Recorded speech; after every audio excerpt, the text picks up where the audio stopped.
सर्वेभ्यो नमो नमः। Online tuition के अर्थशास्त्र की 8वीं क्लास में आपका स्वागत है। आज हम पढ़ने वाले हैं मंत्राधिकार और दूत प्रणिधि अर्थात 15वां और 16वां अध्याय को पढ़ने वाले हैं बहुत अच्छे से। चलिए, जो हाईलाइट किए हुए वाक्य है इंपॉर्टेंट उन्हीं वाक्यों को पढ़ते हुए आगे निकलते हैं। सबसे पहला जो इम्पोर्टेंट बात है, मंत्र पूर्वाह सर्वारंभा। कोई सा भी काम हो, कोई सा भी कार्य हो, उस कार्य को प्रारंभ करने से पहले हमें मंत्रणा करनी चाहिए। मतलब किसी भी कार्य का प्रारंभ हमको मंत्र पूर्वक ही किया करना चाहिए। मतलब मंत्र मतलब है कि गुप्त रूप से हमें चर्चा करनी चाहिए। ठीक है ना। तो ये इंपॉर्टेंट बात है। उसके आगे है तद उद्देश्य, जो मंत्रणा मंत्रणा करने का स्थान है वो समृत, चारों ओर से ढका होना चाहिए। कथा नाम अनिस्रावी, जो भी हम मंत्रणा में बातें करें उन एक भी बात बाहर नहीं आनी चाहिए। पक्षी भीरप्य अनालोक्य स्यात्, किसी भी पशु पक्षी के द्वारा भी नहीं सुनी जानी चाहिए, ना ही देखी जानी चाहिए कि हम क्या मंत्रणा कर रहे हैं या क्या बातें कर रहे हैं आपस में। ठीक है ना। श्रूयते ही शुक शारिकाभिर्मंत्रो भिन्नः, सुना जाता है कि पहले कभी शुक और शारिका, इन दोनों पक्षियों के द्वारा जो गुप्त मंत्रणा है, गुप्त बातें हैं, उस बात को उजागर कर दिया गया था। ठीक है ना। फिर स्वभिरन्यैश्च तिर्यक योनिभिः, और ऐसे ही कुत्ता आदि प्राणियों के द्वारा भी गुप्त बातों का उजागर कर दिया गया था। ठीक है ना। फिर आगे चलते हैं। आगे क्या कह रहे हैं, तस्मान मंत्रोद्देशम अनायुक्तो नोपगच्छेत, इसीलिए कोई भी व्यक्ति राजा की आज्ञा बिना मंत्र स्थान में कदापि न आवे। नोपगच्छेत, कोई भी नहीं आना चाहिए जहाँ पे हम मंत्रणा कर रहे हैं। उच्छिद्येत मंत्र भेदी, और जो मंत्र का भेद कर दे, मतलब मंत्र को उजागर कर दे, उसका उच्छिद्यत, उसका वध हो जाना चाहिए, वो नहीं रहना चाहिए। ठीक है ना। फिर मंत्र भेदो ही दूतानाम दूताम अमा दूत अमात्य स्वामी नाम इंगिता काराभ्याम, और दूत अमात्य और स्वामी मतलब राजा, इन सब के इंगित माध्यम से भी मंत्र का भेद हो जाता है, मंत्र खुल जाता है। इसीलिए दूत अमात्य राजा की चेष्टा और आकार आदि से भी गुप्त भेद प्रकाशित हो जाता है। इसीलिए अपनी जो आकृति है, चेष्टा है, उसको भी काबू में रखना होगा सबको। चलिए आगे चलते हैं। इंगितम अन्यथा वृत्ति, इंगित क्या है, कह रहे कि अन्यथा वृत्ति मतलब स्वाभाविक क्रियाओं से भिन्न क्रियाओं को, अन्यथा मतलब भिन्न, वृत्ति मतलब क्रिया, भिन्न क्रियाओं को करना चेष्टा या इंगित कहलाता है। तो ये इंगित की परिभाषा है। फिर आकृति किसे कहते हैं, आकृति ग्रहणम आकारः, आकार का ग्रहण किसी भी वस्तु का, मनुष्य का, पशु प्राणी आदि का, किसी का भी आकार ग्रहण कोई आकृति कहलाता है। फिर आगे कहते हैं तस्य संवरणम आयुक्त पुरुष रक्षणम आकार्य कालाद इति, मतलब हुआ कि बिजिगिषु मतलब है राजा, राजा का दूसरा नाम है बिजिगिषु, मतलब जो हमेशा जीतने की इच्छा करता है, ऐसा। तो कहते हैं कि इनको आवश्यक है कि वो जब तक किए हुए कार्य का प्रारंभ करने का ठीक समय ना आ जावे, तब तक अपने इंगित या आकार को दबाकर रखे। ठीक है ना। जब तक कार्य का समय ना आ जाए और कार्य पूरा ना हो जाए, किसी तरह भी उन्हें प्रकट ना होने देवे। और मंत्राधिकार नियुक्त किए हुए दूत अमात्य आदि भी बराबर रक्षा निगरानी करता रहे। ठीक है ना। तो इस तरह से चलिए आगे चलते हैं। तेषां हि प्रमाद मद सुप्त प्रलाप कामाद कामादिरुत से कहा, क्योंकि मंत्र कार्य पर नियुक्त हुए पुरुषों के प्रमाद, मद, सुप्त प्रलाप और काम आदि दोष और तथा गर्भ, ये भाव एकांत प्रदेश में विचार किए हुए निर्णित मंत्र को उगल देते हैं। तेषाम, उन सभी जो मंत्र को जानते हैं उनका प्रमाद से, मद से, सुप्त प्रलाप मतलब सो करके जो स्वप्न में हम बोलते हैं उससे, काम आदि से भी मंत्र का भेद हो सकता है। इसीलिए प्रच्छन्नो अवमतो व मंत्रम भिनत्ति। फिर कह रहा है कि इस प्रकार भीत भीत आदि के पीछे छिपकर मंत्र को सुनने वाला ग्रह मूर्ख, यह मूर्ख है ऐसा कहकर तिरस्कार किया हुआ पुरुष भी छिपे मंत्र को प्रकाशित कर देता है। फिर प्रच्छन्नो जो छुप छुप के सुनता है, अवमतो जिसको तिरस्कृत कर दिया गया है वो भी मंत्र को मंत्र का उजागर कर सकते हैं, मतलब गुप्त बात का उजागर कर सकते हैं। तस्मात् रक्षत्य मंत्रम, इसीलिए मंत्रणा की या गुप्त बातों की रक्षा हमेशा सावधानी से करनी चाहिए राजा को। ठीक है ना। फिर आगे कहते हैं मंत्र भेदो ह्य अयोग क्षेम करो राज्ञस्तदा युक्त पुरुषाणाम च। मंत्र का भेदन करना, जो मंत्र का प्रकाशित हो जाता है, राजा और मंत्राधिकार पर नियुक्त किए हुए पुरुषों के योग क्षेम को नष्ट करने वाला होता है। जो भी मंत्र को भेद करता है, मंत्र को उजागर करता है, वो योग क्षेम को नष्ट करने वाला होता है। तस्मात् दुह्यमेको मंत्रयेत भारद्वाज। अब जो है जितने भी अलग अलग आचार्य थे, हमने पूर्व वीडियो में आचार्यों के नामों का क्रम जो है ट्रिक के माध्यम से जाना था। ठीक है, उसी क्रम से जैसे भार विशाल है, ऐसा परजन सुन के, ठीक है ना, तो कौन बोलेगा कि मैं बाहु वाला हूँ। तो ये जो एक लाइन है, इस लाइन के द्वारा जो है भारद्वाज आदि जितने भी आचार्य है, सारे आचार्य क्रम से उनका नाम आता है। तो यदि आपने नहीं देखा वीडियो तो अवश्य जाकर अवश्य देख लीजिएगा। तो आप भारद्वाज सभी आचार्य का मत क्या है कि मंत्रण कैसे करनी चाहिए उसी को आगे बता रहे हैं। तस्मात् द्रुह्यम एको मंत्रयेत, मतलब भारद्वाज के हिसाब से एक आदमी ही मंत्रणा करे, किसी दूसरे को बुलाने की जरूरत ही नहीं है। फिर कहते हैं मंत्रिणम अपि ही मंत्रिणो भवन्ति, यदि हम दूसरे को बुलाएंगे तो मंत्रियों का भी मंत्री होते हैं। और तेषाम अपि अन्य, और उन छोटे छोटे मंत्रियों के भी और अन्य दूसरे लोग छोटे छोटे होते हैं। शेषा मंत्री परंपराम मंत्रम भिन्नति, इस तरह से एक के बाद एक के बाद एक दूसरे को बताते बताते फिर गुप्त बात जो है प्रकट हो जाती है। भारद्वाज का मत पूरा हुआ। तो भार विशाल है, दूसरे नंबर पे विशालाक्षी आते हैं, तो विशालाक्षी आगे बोलेंगे। तो उससे पहले एक श्लोक इंपॉर्टेंट, तस्मात् नास्य परे विद्यु कर्म किंचित चिकीर्षितम आरब्धास्तु जानेयुरारब्धम कृतमेव बा। क्या कह रहे हैं कि बिजुषुकु के किए जाने वाले कार्यों को कोई भी दूसरा न जान सके, ऐसा यत्न करना चाहिए। जिस समय उस कार्य का आरंभ किया जाए उसी समय केवल उस कार्य को आरंभ करने वाले ही जान सके। यदि वे भी कार्य आरंभ से उसके परिणाम को जानने में असमर्थ हो तो उस कार्य का पता कार्य की समाप्ति पर ही लोगों को लगना चाहिए। आरब्धास्तु जानियुस आरब्धम कृतमेव वा, या तो कृतम मतलब पूरा हो जाने के बाद जाने, या कार्य आरंभ होने के बाद जानियो मतलब जाने। फिर आगे कहते हैं विशालाक्ष क्या कह रहे हैं, नैकस्य मंत्र सिद्धिरस्ति, एक के द्वारा तो मंत्र की सिद्धि नहीं हो सकती भाई। तो कह रहे कि फिर कैसे होगा, प्रत्यक्ष परोक्ष अनुमेय ही राजवित्ति, राजा का जो व्यवहार है ना वो प्रत्यक्ष और परोक्ष दो प्रकार के हैं राजा का व्यवहार, ऐसा हम अनुमान कर सकते हैं। तो फिर कहते हैं अनुपलब्धस्य ज्ञानम उपलब्धस्य निश्चयो निश्चितस्य बलाधानम अर्थद्वैधस्य संशयच्छेदनम एकदेशदृष्टस्य शेषोपलब्धिरिति मंत्री साध्यमेतद।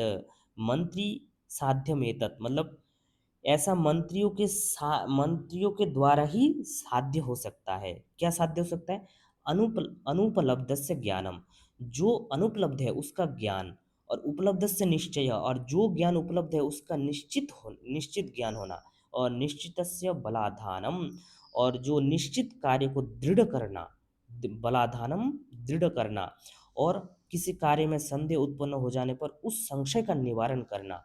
अर्थद्वैध से मतलब दो अर्थ निकल जाए, संशय हो जाए तो संशय छेद, संशय का छेदन करने करने में।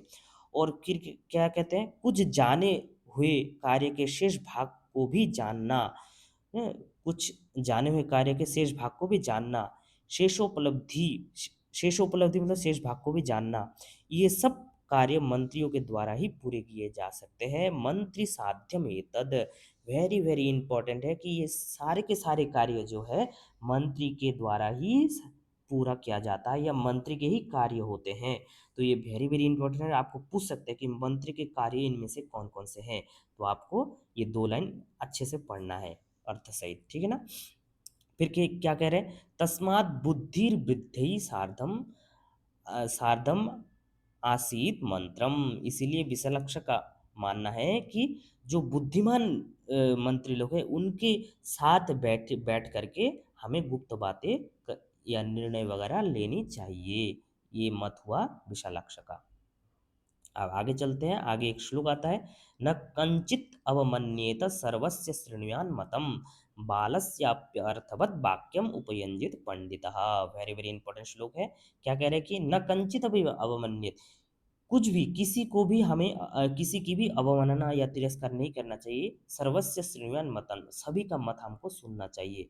बालस्य अपि अर्थवत वाक्यम, यदि छोटे बच्चे ने भी यदि बहुत सार गर्भित वाक्य कही है तो उस उपयंजित पंडित उसके बारे में भी पंडित लोगों को सोचना चाहिए। फिर आगे कहते हैं, एतद मंत्र ज्ञानम नेतद मंत्र रक्षणमिति पराशरः, ये तो मंत्र का ज्ञान हुआ, मंत्र का रक्षण नहीं हुआ, ऐसा पराशर का मत है।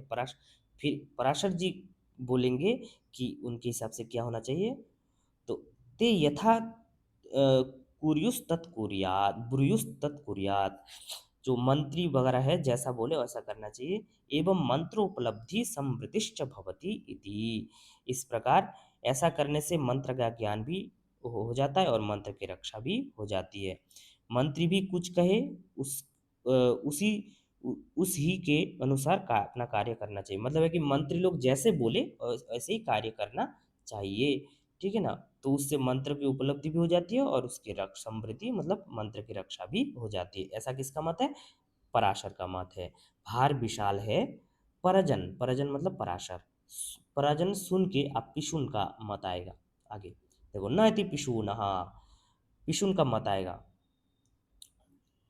पिशुन का मत क्या है, तस्मात् कर्मसु येषु अभिप्रेतास्ते सह मंत्रयेत, जो विशेष विशेष काम है, विशेष काम के लिए जिन जिन को नियुक्त किया गया है उन्हीं से हमको मंत्रणा करनी चाहिए, ना कि किसी और से, ठीक है ना।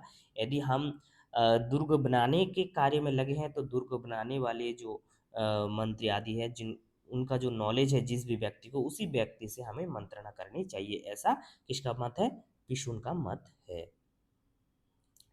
फिर लास्ट में कहता है, पिशुन तक ही यहाँ पे है, लास्ट में है न इति कौटिल्य, कौटिल्य के अनुसार है नहीं नहीं ऐसा नहीं है, अनवस्था येषा, ये तो अनवस्था हो जाएगी ऐसा ऐसा करने से।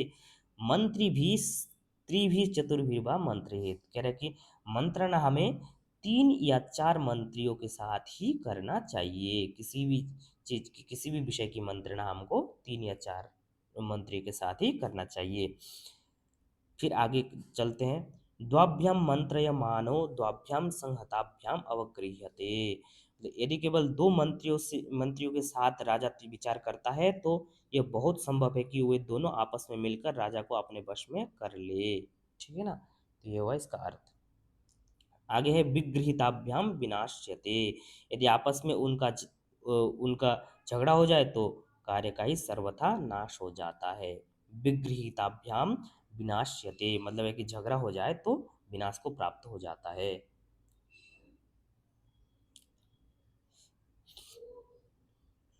इसीलिए कौटिल्य का कहना है कि दो दो मंत्री से हमें विचार नहीं करना चाहिए, 3 या 4 मंत्रियों को लेकर के मंत्रणा करनी चाहिए। अब है एक वेरी वेरी इंपॉर्टेंट, कई बार पूछा भी गया है, आगे भी पूछ सकते हैं, पंचांगो मंत्र, जो मंत्रणा है, आप तक गुप्त बातों की जो चर्चा हो रही थी मंत्र, तो मंत्र के 5 अंग होते हैं, क्या क्या होते हैं, कर्मणाम आरंभ उपाय, मतलब कार्यों के आरंभ करने का उपाय।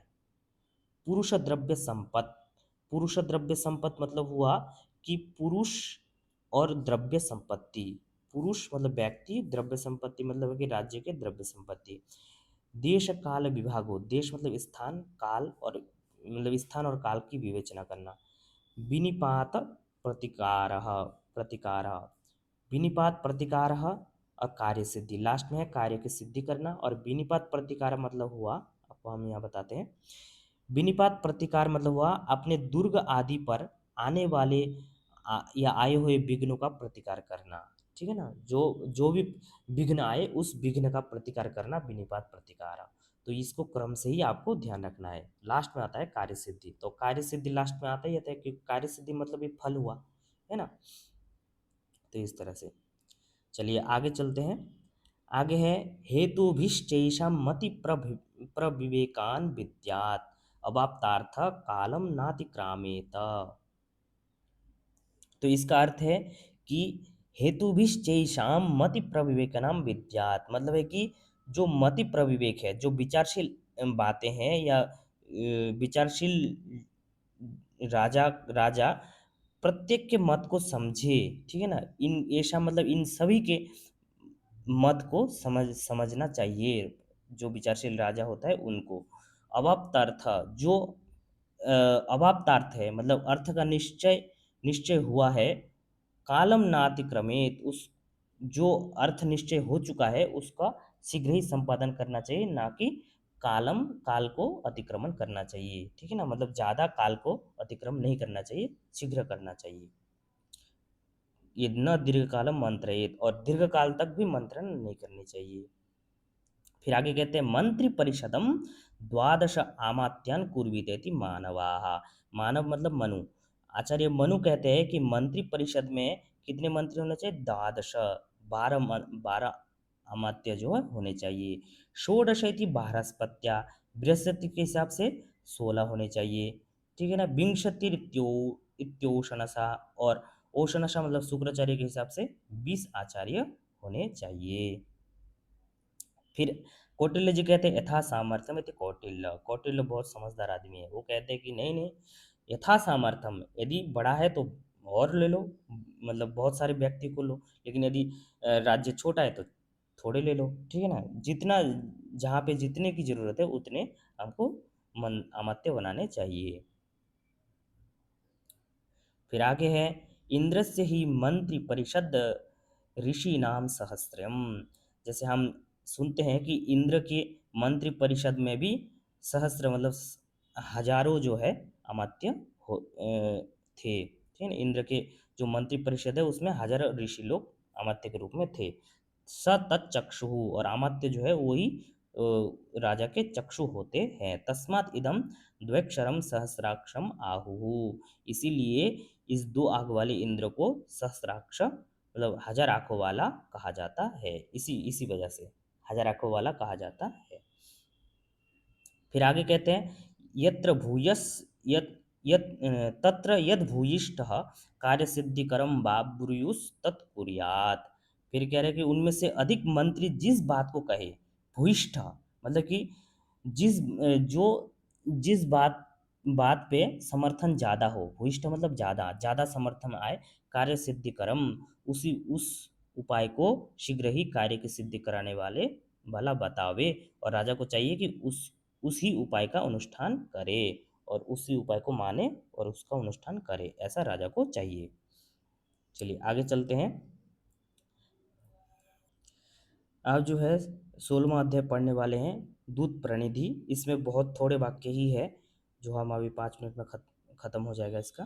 तो चलिए पढ़ते हैं। अमात्य संपद उपेतो निसृष्टार्थ। जो निसृष्टार्थ दूत है उसको अमात्य संपद मतलब अमात्य के सारे गुणों से युक्त जो हो उसको निसृष्टार्थ कहा जाएगा। पाद गुणहीना, जिसके अंदर एक पाद मतलब एक चौथाई पाद जो है गुण नहीं हो, बाकी सारे गुण हो, उसको परिमितार्थ दूत कहा जाएगा। अर्ध गुणहीन जो आधे गुण वाले हो उसको शासनहरः दूत कहा जाएगा। ठीक है, आगे चलते हैं। आगे कहा जा रहा है पराधिष्ठानम अनुज्ञात प्रविशेत, शत्रु के स्थान में उसकी स्वीकृति लेकर ही प्रवेश करे। पराधि मतलब कि पर, जो शत्रु वाले हैं दूसरे हैं उसके जगह स्थान पर वो अनुज्ञात मतलब स्वीकृति लेकर ही प्रवेश करना चाहिए। फिर आगे कहा जाता है दूत मुखा वही राजनस त्वम चान्ये च, आप और दूसरे सभी राजाजन दूध मुख ही होते हैं। ठीक है ना? दूध दूध मुख ही होते हैं, मतलब दूध ही, जो दूत होते हैं ना वही मुख होते हैं, ऐसा। दूत ही उन राजाओं के मुख होते हैं। ये वाक्य कह रहा है ये। फिर आगे कहते हैं, सुप सुप्तमत्तयोर ही भाव ज्ञानम दृष्टम। मद्य आदि पीने से आदमी पागल हो जाता है और अपनी गुप्त बातों को उगल देता है। इसी तरह सोते समय कभी कभी आदमी अ, भावों के अनुसार बड़बड़ाने लगता है। वहाँ भी वो दूसरे आदमी वहाँ कोई दूसरा आदमी होवे तो गुप्त रहस्य को जान जाता है। इसलिए दूध को मद्य पीना और किसी के साथ सोना अत्यंत वर्जित है। सुप्तम मतलब सोना, मत तयोर भाव ज्ञानम दृष्टम। इस मतलब कहने का मतलब यही है कि दूध को जो है, ये है कहने का मतलब, मद्य पीना और किसी के साथ सोना वर्जित है। ठीक है ना? चलिए आगे चलते हैं। अब जो है एक वेरी वेरी इंपॉर्टेंट दो श्लोक है। ये जो पहला श्लोक और नहीं, ये जो 49वां और 50वां श्लोक है, ये दोनों श्लोक जो है क्या कहते हैं, दूत के कर्मों को बताते हैं। दूत के कौन कौन से कर्म हैं, और ये दोनों ही वेरी वेरी इंपॉर्टेंट है। क्या क्या कर्म है? दूत जो है प्रेषणम संदीपालत्वम। प्रेषणम मतलब प्रेषित, शत्रु देश में उनको संदेश सुनने और संदेश सुनने के लिए शत्रु का संदेश भेजा जाता है, भेजना। ठीक है ना? प्रेषणम मतलब भेजना। संधि पालत्वम मतलब संधि की रक्षा करना। संधि की रक्षा करना ये दूत का काम है। प्रताप हो, समय आने पर अपना प्रताप दिखाना, अपना जो है बाहुबल दिखाना। मित्रों का संग्रह करना, मित्र संग्रह, मित्रों का संग्रह करना। उपजापह, उपजापह मतलब है कि शत्रु के कृत्य पक्ष के पुरुषों में भेद डालना। ठीक है? पुरुषों में भेद डालना। सुहृद भेदो, और जो शत्रु के जो मित्र है, उनके मित्रों में भेद डालना, भेद डालना होता है। उनको मतलब इधर उधर की बातें सुना के उससे अलग कराना होता है। गूढ़ दंडातिसारणम, और क्या क्या क्या आ जाता है? तीक्ष्ण रसद आदि गुड़ पुरुष, गुड़ कहने से गुड़ पुरुष, और सेना को भगा देना। गुड़ मतलब गुप्त पुरुष और दंड मतलब सेना। इन दोनों को अतिसारणम करना, उनको भगाना, मतलब उनको इधर उधर की बातें करके या तरीके से जो है उनको बातों में फंसा करके उनको भगा देना। ये सारे के सारे दूत के कर्म होते हैं। फिर आगे कह रहे हैं बंधु रत्न अपहरणम। बंधु मतलब शत्रु, शत्रु के तथा रत्नों का अपहरण करना। शत्रु के बंधु तथा मतलब बंधु का अपहरण करना और रत्नों का भी अपहरण कर लेना। चारक ज्ञानम, और क्या होना चाहिए? शत्रु के देश में रहते हुए गुप्तचर, चार चार मतलब भी गुप्तचर, गुप्तचरों के कार्यों का ठीक ठीक ज्ञान रखना। ये भी दूत का काम है कि गुप्तचरों का ज्ञान, गुप्तचर क्या कर रहे हैं ना कर रहे हैं, कहाँ से कुछ ला रहे, उनके गुप्तचर कहाँ का गए ना गए, इन सब का ज्ञान रखना। पराक्रम, और पराक्रम दिखाना। समाधि मोक्ष, समाधि मोक्ष संधि की दृढ़ता के लिए आधी जमानत रूप में रखे हुए राजकुमार आदि को छुड़ाना। दूतस्य कर्म, फिर औपनिषद प्रकरण में बताए गए मारण आदि का प्रयोग करना। ये सब दूत के कर्म है। दूतस्य कर्म योगस्य आश्रय, ये सारे के सारे दूत के ही कर्म होते हैं। ये दोनों श्लोक वेरी वेरी इंपॉर्टेंट है।